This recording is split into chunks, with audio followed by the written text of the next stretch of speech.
Hi, my name's Janine. We're here at the Cold Lake Fish Hatchery, and we're going to show you the basics of ice fishing today. First, we need to talk about some important guidelines to follow before we can go on the ice. Always use common sense when traveling on ice.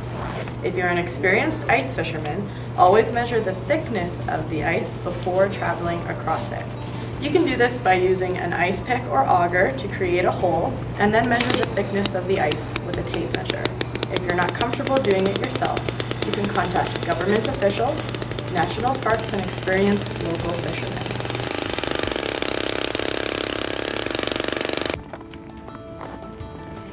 Sometimes the ice cracks and makes loud noises. This can be a bit scary, but it is normal. It is usually a sign the ice is growing thicker. It's important to bring an emergency kit with you. This should have a first aid kit, extra clothing, warm blankets, thick socks, candles, and matches. This will help to keep you safe in case something does go wrong while you're out on the ice. You should never head out on the ice alone. Always bring a friend. It's important to wear warm clothes, dry waterproof footwear, and other cold weather gear. Make sure you have a spare set of warm clothing. Keep these in a waterproof bag to make sure they stay dry and are ready to use. Before heading out, create an emergency safety plan. If something does go wrong, you'll be rescued quickly. Always tell someone where you are and what time you expect to be home. Now that we know our biggest safety concerns and how to prepare for your day, let's get started. When picking a spot, you have to keep in mind what fish you're fishing for. Do they like to hang out in the deep open water, or do they like to cruise the weeds near the shore?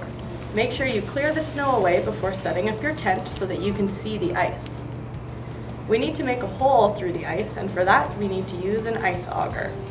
There are 3 different types of augers: gas, electric, and hand operated. You may use whichever you like, but today we will be using a gas-powered auger.